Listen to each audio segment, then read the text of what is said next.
Greetings, fellow travelers, and welcome to The Way of the Showman, where we view the world through the lens of showmanship. I am Captain Frodo, and as always, I will be your host and your guide along the way as we set in on the final rounds of this very long and drawn-out project of understanding play, what it is, and how it relates to showmanship. I started these episodes all the way back in February 6th in 2024 when we did the introduction to this. But as it is with the way, you think you have one major mission in mind like in a video game, but then there are all these little side quests. So the episodes came out intermittently but regularly from the beginning of last year. But then there was a long break almost a year later, when at the end of January, when we finished We Are the Children, part 1 and 2, and we dived into meeting Maria Seneca, where we talked about Freak Show for 4 episodes, and that takes a long time on this podcast to get those 4 out. And then we had 4 episodes where we talked to Jay Gilligan about Mystere, which has been really great. Now that I was back in Vegas, it was great to meet some of these other performers who are actually in Mystere and in other Cirque shows that had been listening in on that, so that was very nice.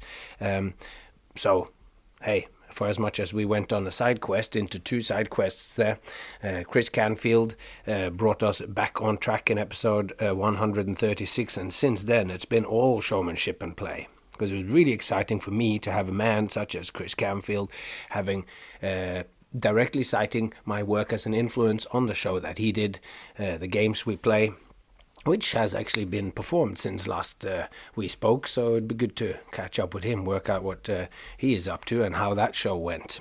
Always interesting to hear how a show goes from imagination to reality, which is the theme of today's episode. So, without further ado, we will go release episode 11, that number 11 consecutively about showmanship and play, since we spoke to Chris Canfield, which is kind of like the start of the part 2 of season 4, if you will. Back in the day, we had a mid-season finale back in ages ago, and then we now are in the trot for the final 2 rounds. So let's get into the heart of reality and talk about imagination and improvisation. All right, so we are in now the penultimate episode. I always like to be able to use that word, a penultimate, second to last episode, and we are looking at criteria 5. Out of the 5 criteria that we have explored so far, we have reached the final one. Play is imaginative and improvisational. So, should we just go through those? Criteria 1, play is so fun and enjoyable that we don't want it to stop. Criteria 2, play's purpose is the play itself, not achieving further goals. We play because it's fun in itself, not because we want to achieve further goals. 3, play is self-motivated, which means it's entered into voluntarily. Last episode that came out, we talked about how play has rules and how breaking those rules pretty much is at the heart of what we do as performers. And that brings us to the 5th and final criteria, which means we are getting towards the end, as how this directly relates towards showmanship, and that is that play is imaginative and improvisational.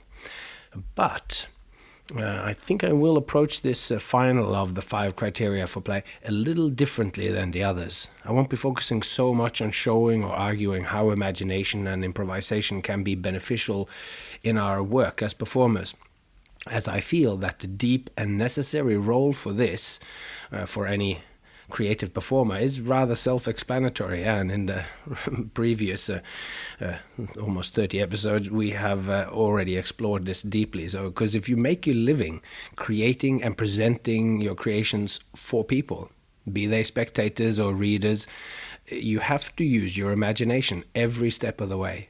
Imagination is what allows us to create something from practically nothing.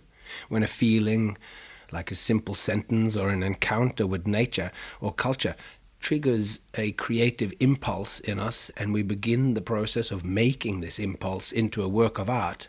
It is the imagination which takes us through each of the leaps from initial feeling to a fully realized creation. Imagination pulls things into existence, like our ideas. I'm working now on a kung fu card thing where I catch a card with my foot using a toaster that is a card fountain, and as I have these ideas and the props that my father has built one of them, and as I work on trying to put this stuff together, I am using my imagination to pull it into existence. Then I had a really beautiful chance encounter with Charlie Caper in the street in Edinburgh as he came out of a second-hand store with some empty cardboard boxes, and then took me to their place, which turned out it was just a few meters away from where I lived. And there was Ben and Nemo in the house, and all of a sudden Charlie Caper had to go with his cardboard boxes and collared knitting needles. He had to go to do a tech rehearsal, and then I mentioned my idea. I want to do this thing where I catch a card with my foot, and then Ben, as the encyclopedia that he is, could go, I can't remember how many it was now, but I can think of 3 people who did this. And then he listed them off and talked about them and talked about the different methods. Once I'd shown him a video of what I was doing, he was like, you could do this, and what about this thing that Ricky Jay did? So great to meet fellow travelers in the imagination and improvisation, where his ideas were just a couple of those things that he said went straight into my act. And it was lovely to hear that some of the ideas that we had spoken about for his act actually had manifested onto the stage in his current show. Ben Hart, someone I'd love to talk to on the podcast too. But anyway, so this is all just to say imagination pulls things into existence. Imagination pulls things into existence. And as we arrive at the big word of existence, we have arrived at one of the most important aspects of imagination, namely, as we've said, I've repeated it many, many times, the creator of our reality. Imagination is the creator of our reality. So, let's look at the showman as an improvisational agent in the arena of imagination. Because as a showman, I am a creator. I create stuff to show to other people. To do this, I use my imagination. I start with a feeling. I'm interested in something. I want to learn something. I form a picture that inspires me, and the interest becomes an impulse to act. I feel something deep, special, and particular, which I find so significant that I want to share it. To share it, I start a process of making something which aims to give others an experience which again could give rise to that same feeling in them. It's like I work hard to go, this current thing, I'm thinking about ninjas. They are superheroes of my childhood that whose powers weren't so much supernatural as to be just overly inflated. And I'm weaving that in, and I have these feelings in regards to that, and I'm going to connect it to the catching the card with my foot and whatever, and I now want to give, in some sense, that feeling that I have for them, and that framework of connecting to these strange characters, almost mythical kind of martial artists. Not almost, completely mythical. Anyway, so then I have these ideas, and I want to show something and do something on stage that gives rise to that same feeling in my audience. And I have many of these kinds of impulses, things that makes me go, this is interesting. And not all of these things manifest into acts or shows or poems, but some of these pursuits continue until a realizable, presentable idea emerges. All along the way, this process uses my imagination. In fact, this is an imaginary process. My finished artwork is my imagination realized. And a caveat there is that it's my imagination realized, but as a showman, I am then interested in it be resonating with those who experience it when I do it, so that they're having a fun experience along the way, that they lean in and want to be invested in it, etc. So I playfully present it so that it will connect with them. Now I use my imagination to picture the act and also to picture me performing it. Then the clearer I manage to make this picture in my imagination, the higher the chance is I will realize the idea and actually get to perform it for someone. That's what we talked about last time. If I really understand it and understand what it is that I am presenting, and then the audience can more easily find meaning in it. But the imagination's role does not end there. I also picture sharing that feeling or original picture or idea of ninjas or whatever, let's say by speaking a poem, like ninjas, or using poem, something that resonates actually through the halls. I also then, when I'm going through this, I imagine being in the audience when the act is performed. And I can imagine every angle, every point of view. And through this process, I realize the original impulse in both senses of realization. So to realize that original impulse, the idea of the ninja or the idea for the poem, it uses both, it realizes it, and realization means both to gain a fuller grasp of something, and also to realize something is to give it actual sort of physical form. So the imagination can realize my ideas. It's also, I get to understand what the idea is, and they get to understand what the idea is, and it also gives physical form. And the imagination is the arena for every part of this process. It is the playing field. So to add to this, when I finally actually perform my creation, recite my poem or do this ninja act, I am creating an experience that will live on as part of the imaginary landscape of possibility and biography in my audience. That thing that I showed them will only live on inside them. I create art and I perform shows, and both are acts of imaginative creation. So this is why I think that the showman's arena is imagination. Now, how do I manifest my ideas and feelings? How do I bring forth and make my imagination real? To do that, I have to experiment. I try one thing and then take stock of this first draft, then I alter it, improve it, and on the way, whichever way I think or feel might be right. So I'm just going on a feeling here. I try something else. I'm inspired by the impulse of considering my first draft. Just like read it through and I go, and reading what it is that I have written sort of fires me onto the next ideas. So I follow every whim and inclination that I might have. Sometimes I do this in my mind. Other times I practice acting stuff out in my magic room, or sometimes even on stage before an audience. And whether I aim to arrive at a skill or finding the right order of words to make them express what I want to feel, what I want or what I feel or what I think, then I do whatever seems like the best thing to do in that moment to get closer to my goal. It's like always checking in along the way as I'm doing it. It's like whatever I do, whatever order of words and actions seems right, whatever I have to say will guide my further actions and decisions. And always checking in and going like, is this getting towards this, the idea that I have, or what the main idea is?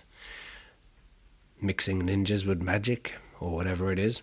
And then I let these previous thoughts influence me and my next choices. So I am in a dialogue with myself and with what I am doing. So I'm in dialogue with my inner ideas and feelings, and I'm also in dialogue with when I'm standing on the floor actually going through it. And sometimes I realize in this process that, hang on a second, I've overwritten this. There's way too many words. And then I get up and you start to actually act it out. And I realize, okay, well, I can just do it. Just do two things. You don't need the 1 minute of talking in between here or whatever.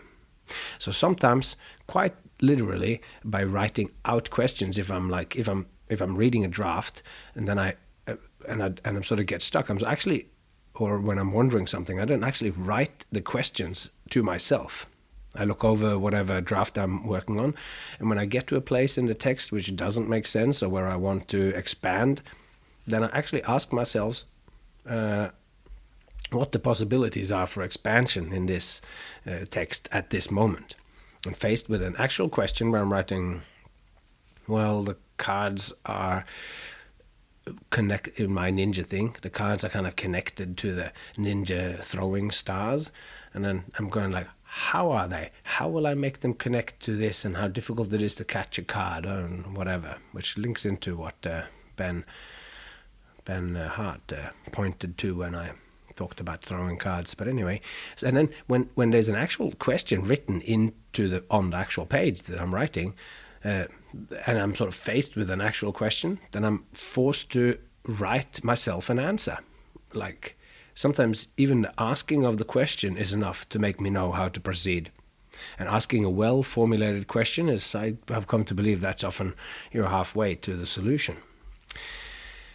Now, much of the preceding examples has been about texts and ninjas, so this doesn't mean that it only pertains to writing. But I do tend to always, even whatever stuff I'm doing, I am writing stuff down in notes, or as I do on cheap note paper, spiral bound note paper where I can tear pieces out and whatever. So any show or any creation aimed at being performed has a script. If you never write anything down beforehand, the actions you go through and the words you might say still makes up a script. And for me, actually writing it out makes me scrutinize and develop my ideas further and deeper. And a lot of what performers say whilst performing circus or cabaret acts bears witness to them not having been written down and scrutinized. But the script is not just about the words spoken. All actions are also part of the script. The script, be it written or stored in muscle memory, encompasses what I am thinking in my head, but also what I am thinking, in quotation marks, with my heart and my hands. Each of these kinds of intelligence forms the other. It doesn't form it, it informs the others. So there's a reciprocal process between my ideas and my thoughts and how I feel about these things, or how I want the audience to feel, and then it's always inspired by the thinking that's done with my hands and my body as I'm walking around in my room. I'm engaged in an exploratory conversation between these different kinds of knowing. Like in any good conversation, I am present and listening at least as much as I'm talking. And when I'm responding, I try to shape this response so that it resonates with as much of what was said. Like, I'm aware of what I've written in the script so far, so I don't always tear it down by coming up with new ideas. I try to be in response to what's already there, like that improvisational game, yes and. So I try to say yes to what I have written myself, but I want to add to it. Not always adding in more words or more time, but I want to add depth to it or whatever. So I'm in a dialogic flow of call and response. And just like in any conversation, I make up my responses as I go and going along. In other words, I am improvising. I tinker and I improve and I tweak and I correct and I take stock and I redesign my approach on the fly. And by experience, and then I end up with more insight along the way as to what I'm actually saying. So, for as much as the final result seems like I already knew exactly what I was doing, I don't know how many times I've performed something for a long time and then I add in a new line or a new gag or a new connection. And when I do that, I go, I can't believe that I have done this act 300 times and without this bit in it, because this is the crucial bit. So it never ends, the improvisational stuff, and how that, the little improvisations and ideas that I have after I've made something, how I then arrive at the new is like a mountain trip that I'm walking on, and I arrive at a new, and I get this new view where I can see the whole world and go, oh my lord, look, now I understand what I did before. Anyway, there's always improvisation, and I improvise to arrive at my imagination and to use my imagination improvisationally. So not to arrive at my imagination, I like use improvisation to spur on and to dig in and get into the imaginative realm, just as I use my imagination in an improvisational way by asking myself questions and holding my ideas lightly, as I spoke about with Jay Gilligan a bunch of episodes ago. So Improvisation is how the showman acts as an agent in his arena of imagination. Improvisation is how the showman acts in his arena of imagination. Yeah, so to go quickly back over before we sort of move on here, like just to revisit a little bit how these 5 criteria of fun and enjoyable and play, the seemingly purposeless, and how it is self-motivated, how play has rules, and how play is imaginative and improvisational. So because we play because it's fun, because we want to do it for its own sake and our own we want to do it for its own sake. Its own sake. So we do play because it's fun, and we want to do it for our own sake as well, because we love to explore the rules of all possible ways of relating. So I'll read that sentence. I wrote that sentence down so that I could get it. I'm trying to compress the 5 criteria into one sentence. That we play because it's fun. Criteria 1. Because we want to do it for its own sake. We do it for play's sake because it's fun in itself. But we also do it for our own sake, which is kind of criteria 3, which means that it's self-motivated. And because we love to explore the rules of all possible ways of relating. So the all possible ways of relating comes through play and imagination. That's how we find all the possibles, and we are exploring the rules of all this. So this is in maybe a new sort of definition, boiling down all 5 criteria. We play because it's fun, because we want to do it for its own sake and our own sake, and because we love to explore the rules of all possible ways of relating. So, yeah, that's basically sums up all of the first 4 criteria, and it has this 5th and final criteria baked into it, because it sort of infuses and underpins all the other criteria, and as we've just talked about, it also infuses imagination, and improvisation is connected to or at the heart of the very process of creating any kind of shows. And as we'll see, it might be of more than just performances. So all of the play criteria, they have an imaginative component that is like the soil from where that criteria or that aspect grows. Each one of the previous criteria are constantly generated by imagination and realized through improvisation, like I just talked about before. The rules are made up and tinkered with, and the motivations that fuels our endeavors, that all of this comes into being in the arena of the imagination, which, as we have said, is the showman's arena. The showman is a playing human being, a complete expression of Homo ludens.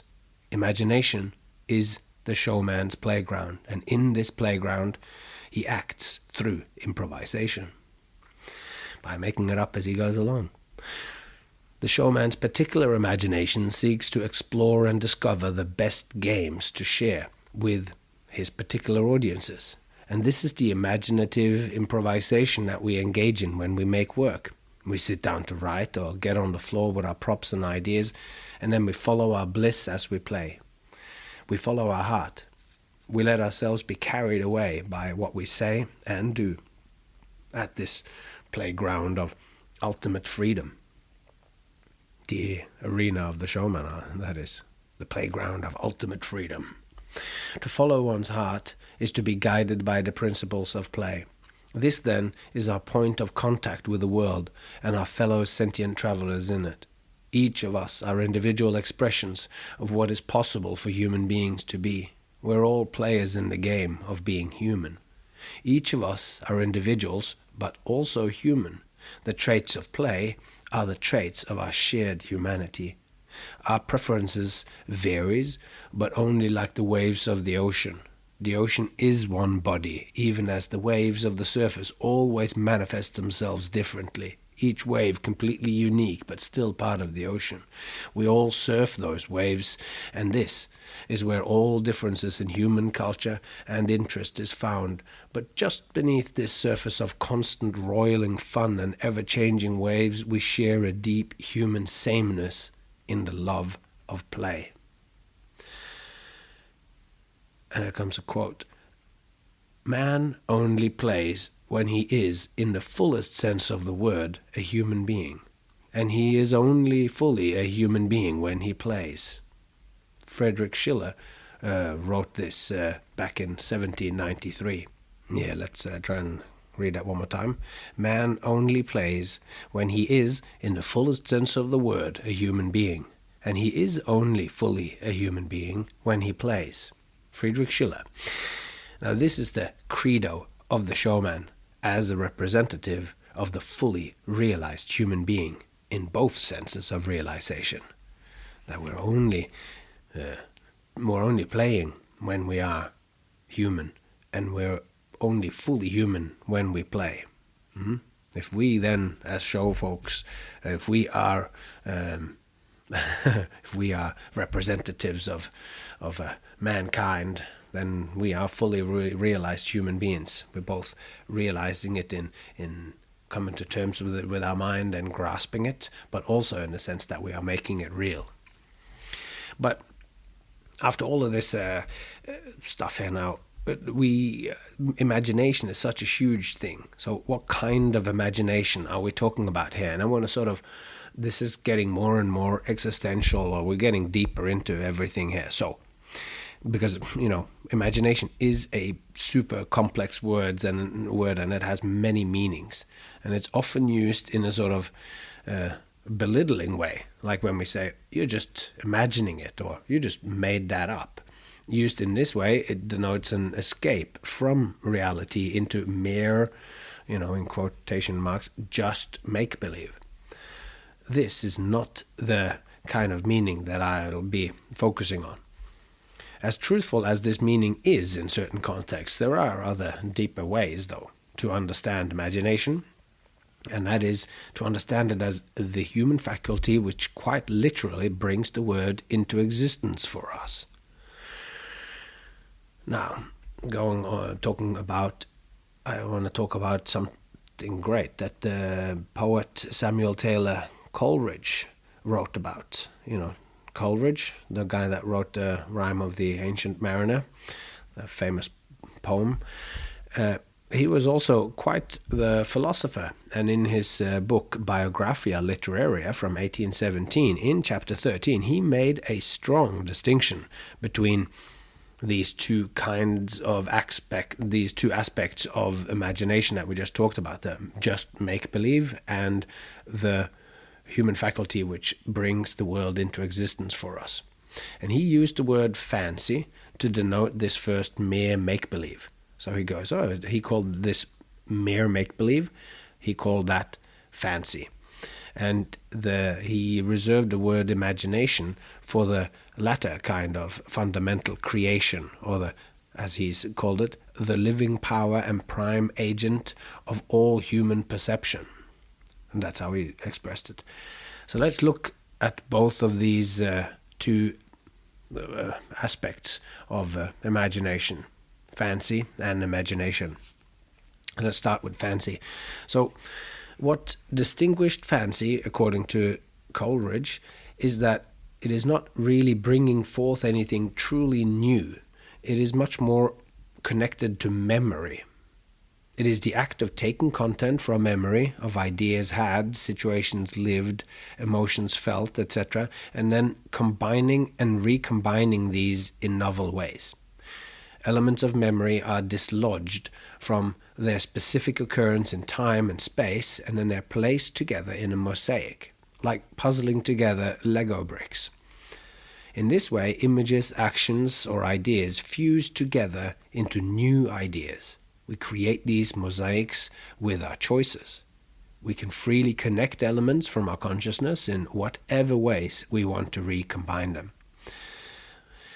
And they are novel creations that take you, this is what Coleridge says. He says that they are novel creations that take you away from reality into make-believe and fantasy.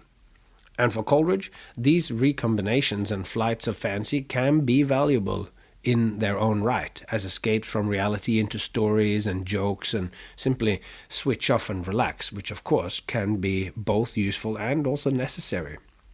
Despite it having its place in human lives, Coleridge maintains that fancy forever will remain pieces joined together and never truly become a new whole. So this is the just or mere aspect of imagination that I have mentioned a few times. But from now on, I will just call this belittling aspect, or this smaller aspect of imagination. We'll just stick with Coleridge's terminology here and call that fancy. And that said, I will not be looking so deeply into this kind of aspect here, because that's I don't know, I think also that so much of what we do as performers is that we're reconnecting old ideas and putting it together. And as we'll look, the kind of imagination that we're sort of, that I'm talking about here, is that is not understood so often, is so deep that it, I'm not even sure how closely it connects to our everyday putting together of throwing cards and ninja stars and a toaster card fountain. But there it is. So, according to Coleridge, imagination is the universal faculty which shapes and connects the raw sensory data from the world into coherent experiences. Imagination is what connects us to and shapes our relationships to others, the world, and everything in it. Like, the world meets us with its sight and sound and feeling, and all that stuff comes into us, and then the connection of all of that analog input or whatever, of the sensory light that comes into our eye that gets transformed in our head. That this is the thinking process, kind of. So imagination is the faculty for this most, it's because it's kind of unconscious, this bit. We puzzle together the world and we don't think of it as it happening. We just go, this is how the world is. But if we had eyes that was totally different, or we had a sense that was completely different from any one that we had, we will just take that aspect of it. Like, how does the bat, when it's there and it's making those noises, very loud noises, and it bounces back, how does that thing feel to have? Anyway, there is a puzzling together of this, which is different than just sticking together one idea with something else from memory. This is the basic creation of reality, because imagination is like this imaginative faculty is like, this part of it is unconscious. It just happens. And in this way, it is similar to the actual thinking process. Because when we think, we are just aware of the process of our thoughts. We are aware of our ideas and our thoughts, but not really on how thinking brings thoughts into being, or how it makes us conscious of what we think, how we think, how this thinking shapes it. Only in very specific circumstances can we think about our thinking process. And even when we do, we are dealing with a very peculiar situation where we are using thinking as a tool to study itself, which means it has many problems and pitfalls. But similarly, imagination is constantly happening quite unconsciously as we walk through life, as it constantly synthesizes all of our impressions from the world and shaping our picture and understanding of reality. It makes wholes out of the many individual sensory impressions. So there is a real world out there with trees, traffic, and tornadoes, and we encounter and grasp aspects of this world through our senses. Our eyes tells us part of the story, our ears tells another, and hopefully this is a complementary part, and so on with all of our other senses. And we know that each of our senses have their limitations. We can't touch something unless we are close enough to place our hand on it. We can't see unless there is enough light. Yet, if we had eyes that could see infrared light, we could see a lot more at night, like how certain snakes and other cold-blooded creatures can. And apparently insects also, like mosquitoes, can see the heat of infrared light, which is what guides them towards warm-blooded people, such as myself, to feed on. So we know that there is certain aspects of reality available to mosquitoes that is only available for us humans through instruments like infrared cameras. And from this we can draw the conclusion that the world always will be richer and more multifaceted than we can immediately perceive it to be.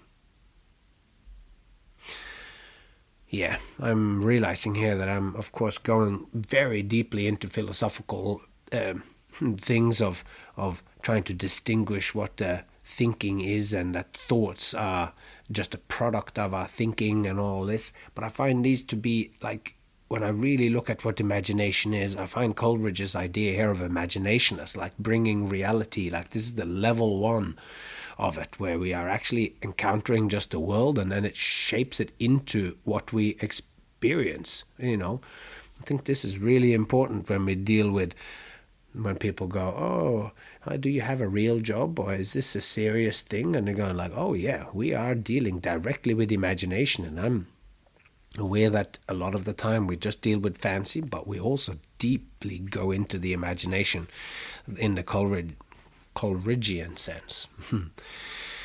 So the process of perception is more than a passive intake of data points. The activity of human perception also has a thinking component as well as a feeling one. So we perceive and we think and we feel. So anyway, we see the white and the black of a trunk of a tree, and we recognize it not just as a collection of colors on a certain material, we recognize it as a tree like many others. And we see it is a kind of tree very closely related to the other white and black trees. The shapes, and like this white and black leafy tree is similar, yet different from the green needle pine trees with their coarse gray trunks, which is on the other side of the path that snakes through the Scandinavian woods, where I'm thinking about these things. So further, what a tree is to each of us varies dependent on how much we have meditated upon treeness, how much scientific knowledge we have about them, whether we have read of Tolkien's love and respect for trees, or how many times we've waded through the forest snow with our grandpa to harvest a tree for Christmas, and so forth. Each of these things influence what it is that a tree means to us. Because as William Blake puts it, a fool sees not the same tree a wise man sees. He said that in the Proverbs from Hell. Now there are elements of trees which are added to the perception of the tree by the power of human thought, feeling, and imagination. Like all these thoughts that we have, like how Tolkien, he's apparently said in a letter or something, he said, I am obviously much in love with plants and above all trees, Tolkien said, and always have been. And I find human maltreatment of them as hard to bear as some find ill treatment of animals. So Tolkien, he really loved trees, and all this thinking about treeness and about it, how it is like frozen in time, and it functions on a different time scale than us, and all these things are his feelings towards these. Like he talks about how he feels that when somebody hurts a tree, how it feels like to him, like someone's hurting an animal. This is like feeling, which is his personal relation to it, and it's the thoughts of how it, like all of this comes together, and it is a kind of co-creation between Tolkien and the world. He takes everything in, and then the experience of what that is the sort of sum of everything, and it adds depth to it. Like the wise man sees a different tree because of this. So this means that our grasp of the world, it is not just a world being what it is, where it stands out there, but to grasp the world is a participatory act. We participate in the creation of reality.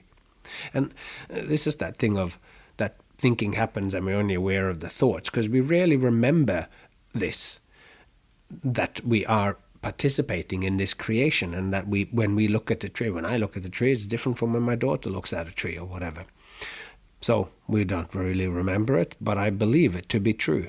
And in a certain but a very real sense, we are participating in the creation of the universe.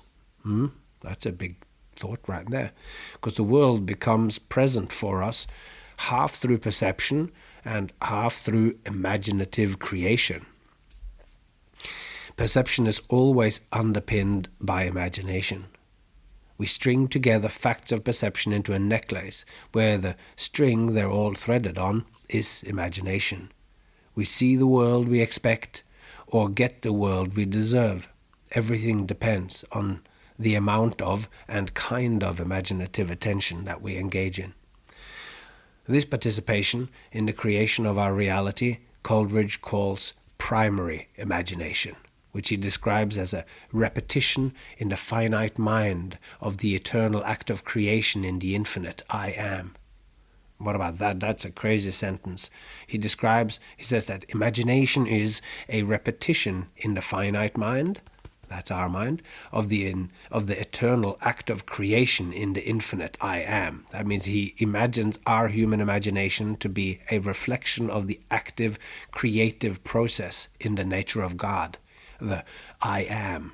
This I am thing, this is a reference to when Moses asks God to tell him his name, and God answers, I am who I am.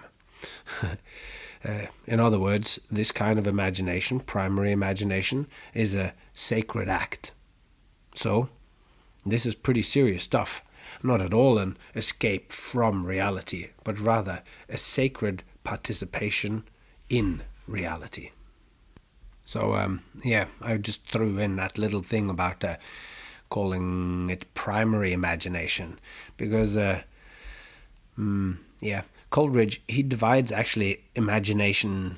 So we have talked about fancy, but then he also has these two levels of primary and secondary imagination. And for as much as these specific terms don't really matter, to get at the heart of what imagination is, I think it's important to just look at it. So I thought I'll just read what he wrote back in 1817, I think, where he wrote his Biographia Literaria. And he writes about this, the two levels or whatever of imagination. And he says, the imagination then I consider either as primary or secondary.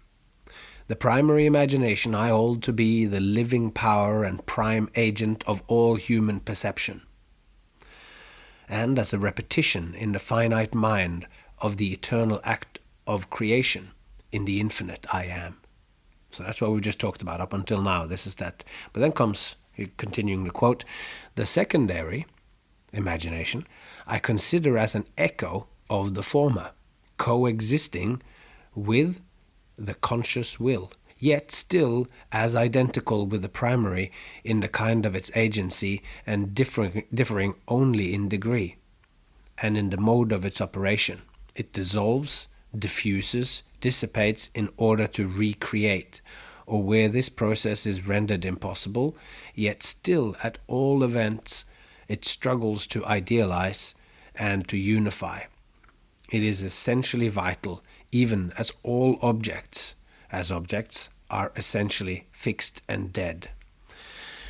So, all right, let's unpack that a little bit before we go on. So this is a little side quest here, just to understand that, but it will make sense when we sort of bring it back to going, what is it that we actually do? So, as much as reading these quotes, it can sometimes, when it's just so dense, because that sentence, I have had to work with that to really understand what it is that he talks about. It's quite dense, and that's, but this secondary imagination, it is, like as he says in here, that it is an echo of the former, coexisting with the conscious will, yet still as an identical.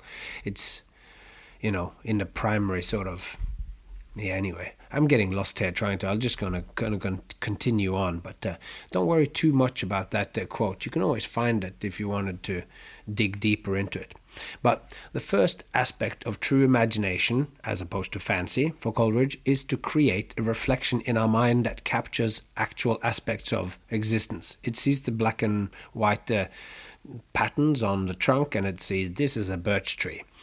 And I won't say that it completely captures it, since reality, as we hinted at when we talked about how our eyes can only see certain parts of the light spectrum, that it is always more than we can grasp at any time. Reality is.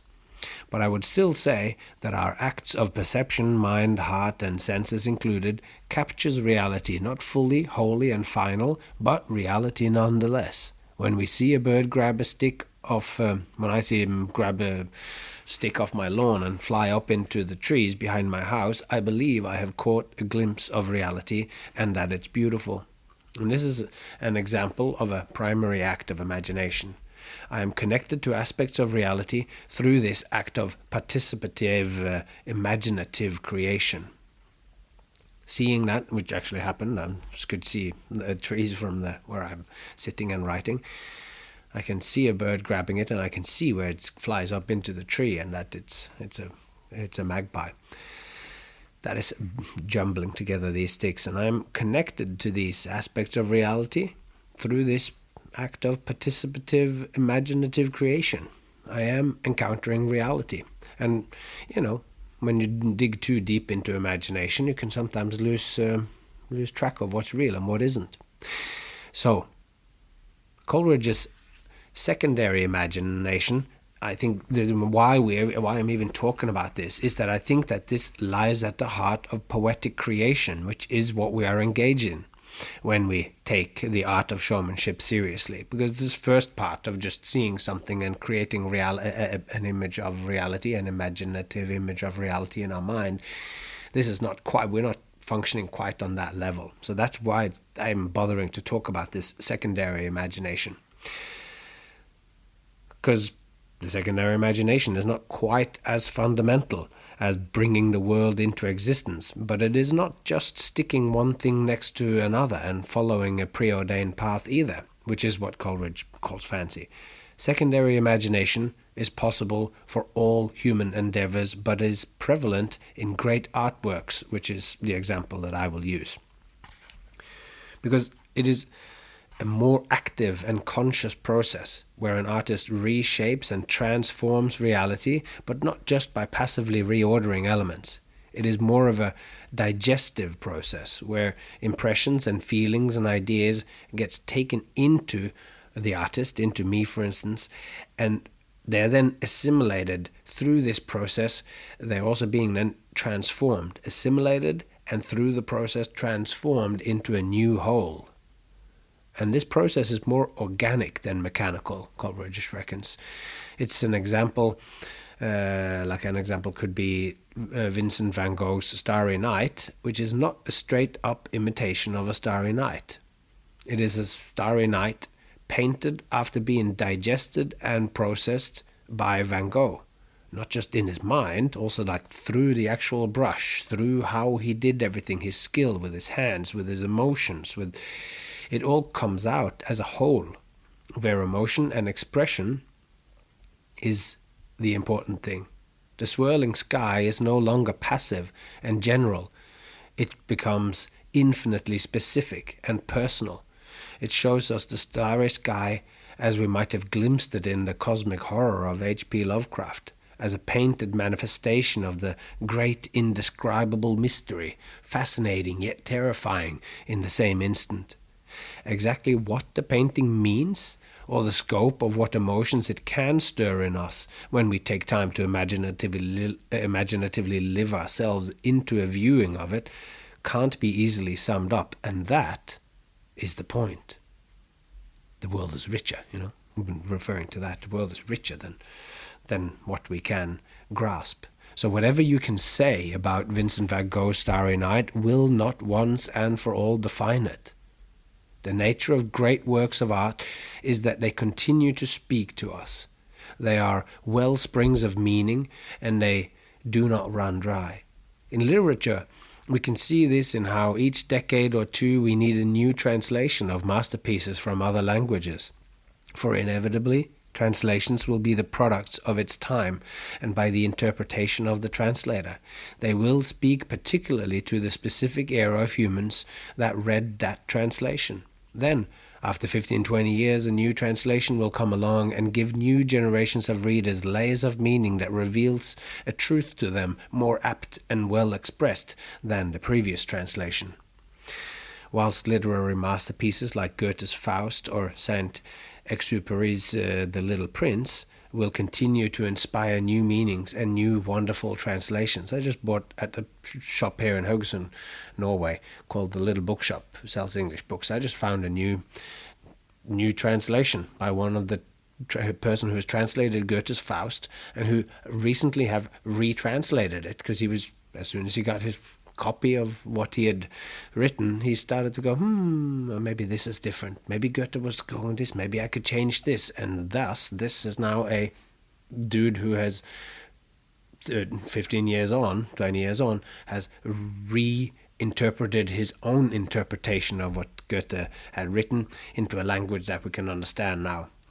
Because the great works of art transcend even their creators' own ideas and opinions about what their work is or isn't. So my brother-in-law, Chris, we were talking about the early days of the internet, and I was talking about David Brin, the sci-fi author, and Chris said,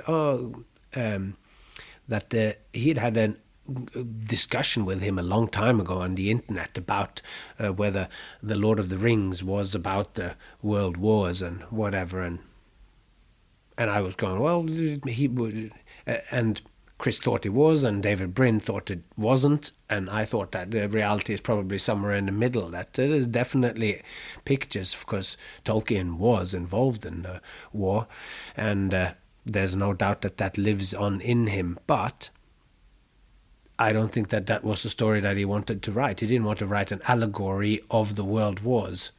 So anyway, I think that, and even then, if that was what he did, which I don't think it was, then the story actually has a truth in itself, and each one of us can connect to it. And the fact that so many people are connecting to The Little Prince, or connecting to Goethe's Faust, or connecting to The Lord of the Rings when we read it, and to every rereading allows us to see something different in it.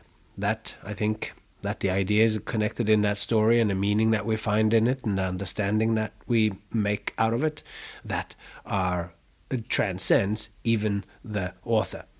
So what they meant is not, or what they exactly meant might not be the final word in that. So a key element of secondary imagination is the ability to convey deeper meaning. Like in the example of The Starry Sky by Van Gogh, where the picture, although it has easily distinguishable elements like fields and mountains, a church and houses, seeing it affects us in a way that tells us that there is more going on here. It is a picture of a starry sky, but it is also more than that. It is revealing itself as multiple things at the same time, being at once a landscape, while simultaneously being itself differently as a state of mind, as a particular aspect of experience. Now, David Whyte, the poet, actually I've read this poem before on the podcast, but it continues to connect to me, and I think his poem called Just Beyond Yourself really captures this co-creation of the world by primary imagination and our self-creation through secondary imagination. So he says in the poem, David Whyte says, just beyond yourself, it's where you need to be. Half a step into self-forgetting and the rest restored by what you'll meet. Just beyond yourself, I'm repeating it, just beyond yourself, it's where you need to be. Half a step into self-forgetting and the rest restored by what you'll meet. As we have already touched on, reality is a conversation between ourselves and the world. And in this conversation, like White's notion of self-forgetting describes the role of listening deeply and openly enough to open an exceptional state of being. This is connecting back to what we talked about of how when I'm writing a script and then I'm in that dialogue with that script, this is also happening at every given point with reality. At just the time, like as David Whyte describes it, this state of forgetting or so, at just the time when the road is closing together at the far horizon and deep in the foundations of our own heart, that's when you have arrived at this space, when the world outside and inside comes together. You arrive at this space, this exceptional state of being, The space can only be arrived at in the intersection between the outer and the inner worlds, not in one or the other, but in the patient awaiting in hope at the frontier country, the no man's land, where these things are coming together. Because if we only speak and forget to listen, the interaction is no longer a conversation. It's instead a monologue, like this what I'm doing here now, but I'm hoping that you're connecting to it, that it's not a closed self-referential loop I'm in here. And this means that if we close stuff like that, we're too busy shaping the story that we're telling and too busy collating and collaging things that we already know, which means we are in the domain of fancy. To only talk is to forget to step beyond ourselves. It is to forget the self-forgetting part of the poem, to let the other conversant affect us. We are locking ourselves off from whatever is offered. Listening is this half step into self-forgetting. The act of listening is to leave a room open in ourselves where what the world has to offer can flow into, where our imagination can do its magic of revealing new holes in the content of the world. When we take great care in what we say and then listen carefully, a new step becomes possible within us. Our words and the response from our converser, who we're talking to, be that a person, a mountain, or a work of art, opens room for an internal further conversation in us. If we only focus on what to say next, just wait for the other to finish talking so we can continue, then we miss this subtle conversation, the encounter of our shared contribution, the space between where no choices or naming has yet to happen. So that's like the pure perception or so, before we name it. This is a space, and it is fleeting and effervescent. This space of not yet knowing, the as of yet unnamed, is an uncomfortable place of being. We must not hastily and irritably power on with too much of our own baggage and opinions, lest we will miss the insights that awaits us just beyond ourselves. We are so often too quick to think we grasp the nature of something. I certainly am. But I'm making a conscious effort to leave more room in myself for what I meet, to let myself be restored by what I meet, to get more renewal of myself through what I meet. And the poet John Keats takes the ability to withstand this powerful human tendency as a sign of a great thinker.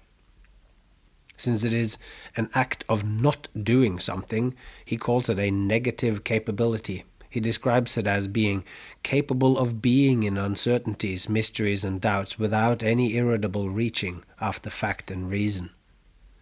So to let the thing in question be what it is and not immediately classify, codify, and name it too early, as David Whyte puts it. In our conversations with reality, each offering up of ourselves must be followed by a taking in from the other. This must have a moment. This in between those, there's a moment and a space where the call and response can rest to resonate with each other, where what we have to offer and what the world offers in return, this has a room to relate, and the connections which will become available for us through our imagination.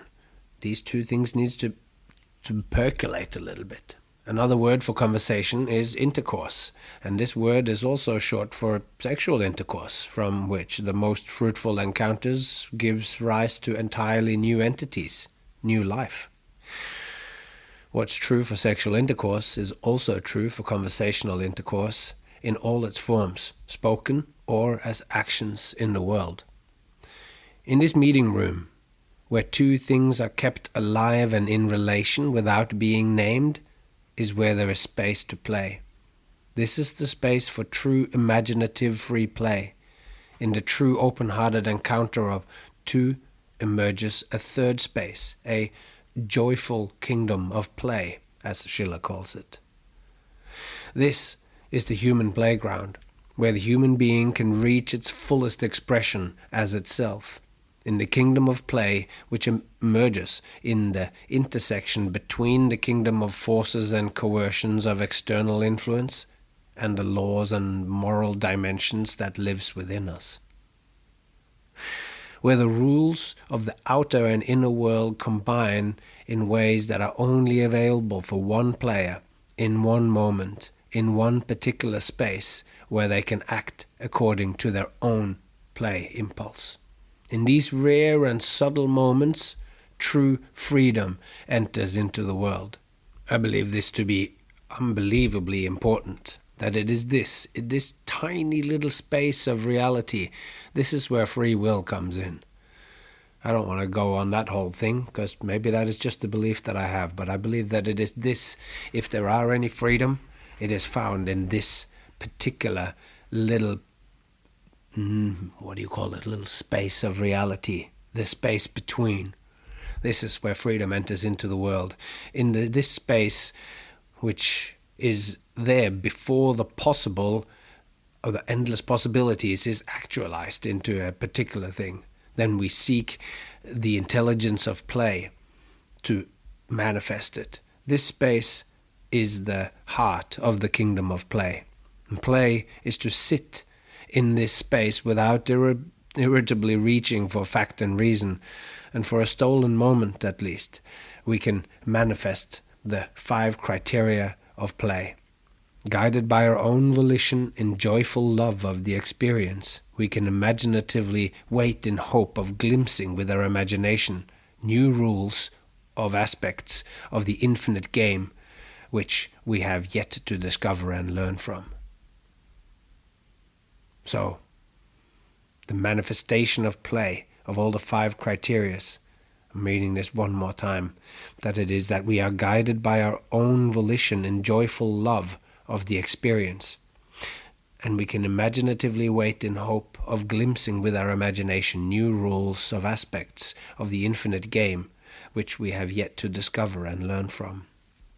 All right, to finish up today's episode, I would just like to talk a little bit about improvisation, since that is the second aspect of the 5th criteria.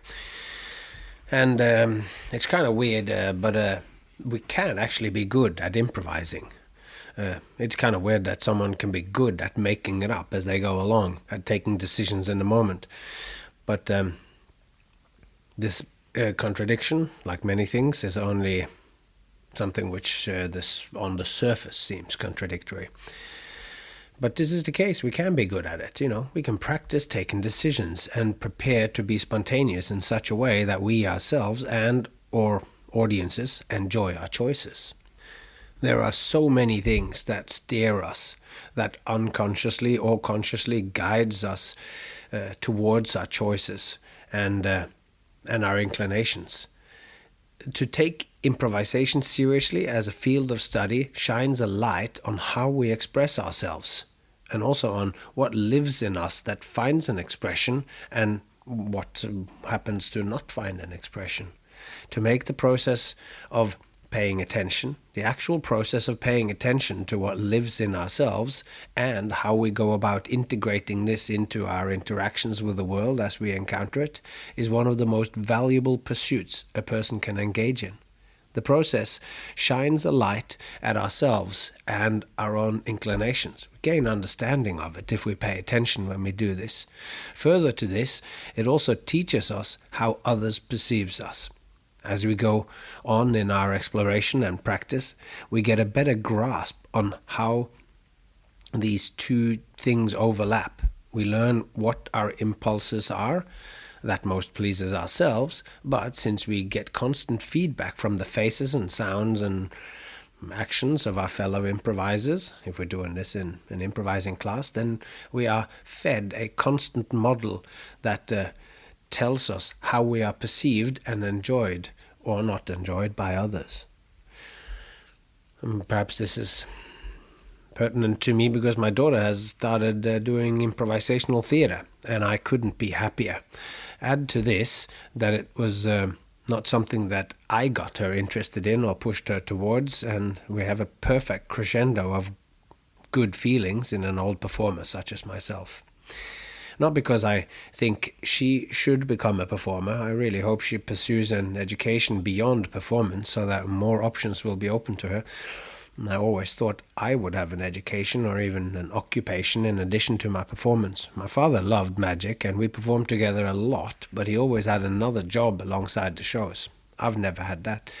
And when the pandemic came, my one skill and passion became quite literally illegal.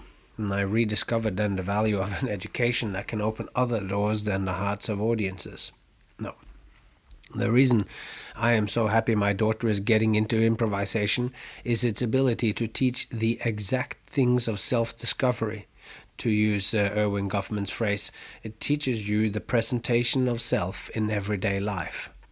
And I believe one of the looming problems of our time is that young and old feel lost and without drive and direction, that they feel out of touch with their passion. Playing in the way that fosters improvisation and imagination, like what happens in improvisational theatre and theatre sports, trains the exact skills that lets us hear that quiet voice of our bodies, the whisper of our desires, of our minds and feelings of our heart.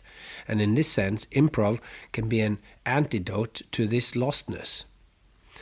Impro theatre, as Keith Johnson called it in his 1979 book called Impro, is a great tool to keep the child in us alive by transitioning play into a more grown-up kind of play by calling it Impro. The free play of childhood is where we develop the compass to navigate the world and find our way. With the ever-growing curriculum and heightened performance pressure to perform well on standardized tests in schools, play is vanquished from the children's everyday lives. The school activities that are steered and led by adults are also at an all-time high, each with their own sets of clearly defined goals and practices that are done to become better at something. And these things are, as we know by now, they are at odds with play. Play, as Criteria 2 reminds us, is of value in and of itself, not to get better at something else. And the value of play is in the playing. Any further benefit comes as a byproduct. The impro theatre games that my daughter plays are won, as they call it, by whomever happens to take the best or funniest or saddest or whatever rules they invented for the game they played. That's the winner of those, it's like. And these things changes for every game. Along the way, she will learn about what games she likes to play, and maybe even what games she enjoys after me and her have had a particularly good time before her class, or the contrary. If I have lost my patience about some adult preoccupation like having a tidy room or something of the kind, what games does she like when she's not feeling her best? Maybe she learned something about that there, Play and playing strengthens our inner voice, and it teaches us how to pay better attention to ourselves and our way through the world, which, when it comes down to it, we must walk alone. We are not alone in the world, but only you walk your way. Others come along with you, lovers, teachers, children, parents, but only you walk all of your way. You must set your goals, your destinations, and choose which guiding stars to follow to set your course by. Play is the education you need for this. Improvisation, a tool in that education. So what is then a wise player, to sum this all up? Or not to sum it up, but to get to the end of this penultimate episode. Improvising imaginatively teaches you to trust that your inclinations and impulses are important and can be trusted.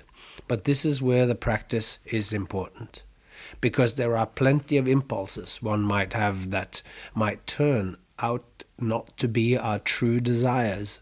The path of improvisational play exposes ourselves to ourselves.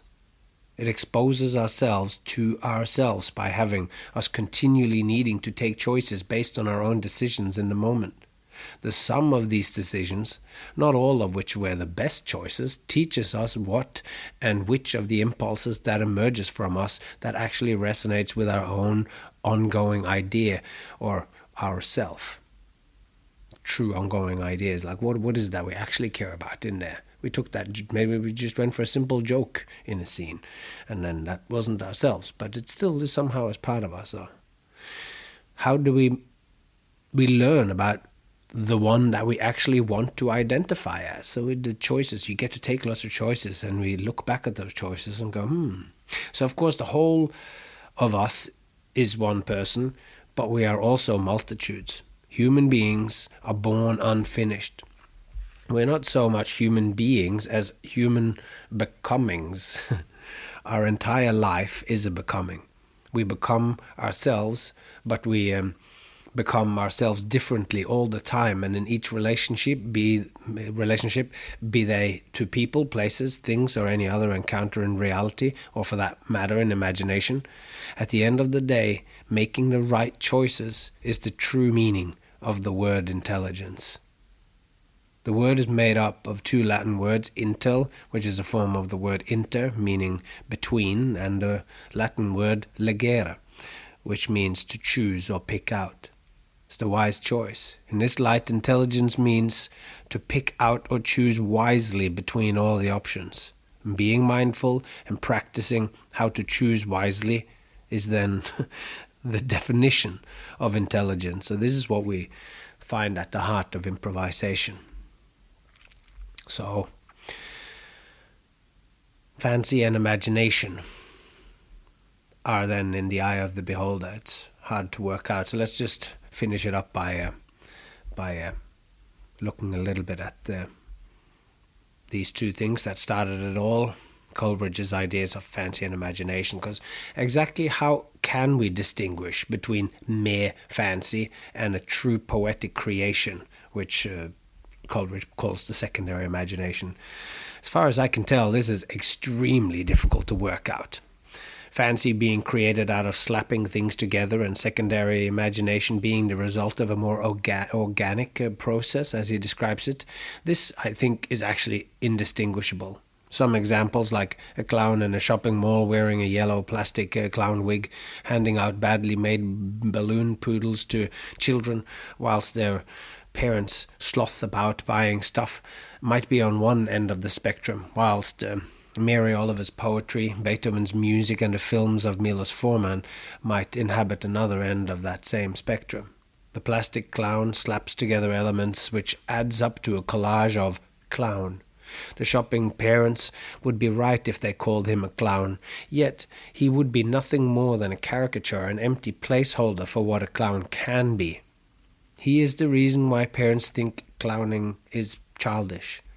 The fact that he doesn't go any further than the parts he's slapped together. What you see is what you get with him.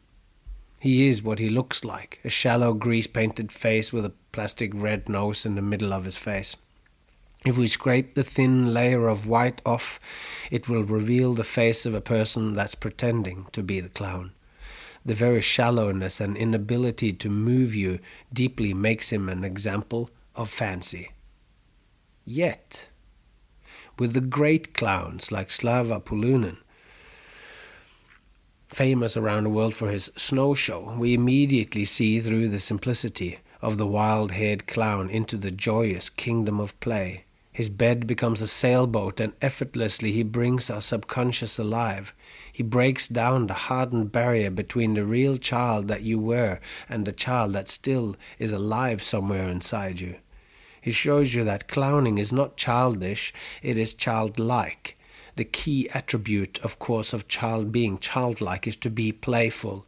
The feeling that permeates an encounter with Slava's clown is that if you scrape his face or tear at his nose, he will bleed. This makes Slava's clown a creation of secondary imagination, alive and real as a whole living entity which, as all life, always will be more than what we can exhaustively say. This means that the heart of the matter here is not to the exact method by which an artwork is made, but the experience that it affords the experiencer of the creation. It's what the audience experiences. If the work reveals deeper truths or experiences that weren't obvious before, I would say it is a work of secondary imagination. If the coming together of parts is reliably experienced as a whole, unified and new creation, as if all the elements belong together and combinatorially makes up one which is more than the sum of its parts, then I believe Coleridge would call it, or say that it has been made by secondary imagination. I'm just making this up, trying to understand that long sentence we read half an hour ago. So this means that we might find works of secondary imagination in the stochastic random process employed by Jackson Pollock's action painting, and in William Burroughs' cut-up technique. I mean, Jackson Pollock whipped paint onto canvases, and William Burroughs literally, cut up pages that he had written of any kind of text, and then he was sticking it back together again into new sentences and pages, so making a collage of his own work. And both of these techniques could lead to either works of fancy, which means that they would be decorative and have some sort of novelty value, but they could also be experienced as glorious examples of secondary imagination, poetic creation. The important thing that I come back to again and again is the experience of the audience. It is the feeling that they have when they watch an act performed, a painting hung, a piece of music played. The feeling of the performer is also important, but I know from experience that my own feelings of how well I performed in my act at any particular night does not reflect how my audience experienced it.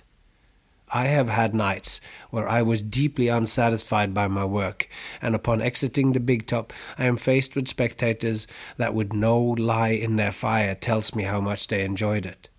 So the audience are the final bastion of judgment on whether what I did was but a slapdash job of random actions, words, and situations, or if it was a transcendent experience. I believe imagination is the deciding factor in shaping the outcome of their judgment. If their faculty of imagination is set to fancy, if they think the work of a showman in a circus is mere frivolity, chances are they will experience the act as a work of fancy. But if they consciously or otherwise think there is value to be found in the circus experience, they are more likely to engage in an act of secondary imagination. I don't know if Coleridge ever thought this way, using fancy and imaginations as modes of perception rather than modes of creation. But if he didn't, I think he should have. All right, folks, that's all we have for today. And I would just like to plead with you, if you do enjoy what's going on here and you get value from it in any way, please bring it up to a friend.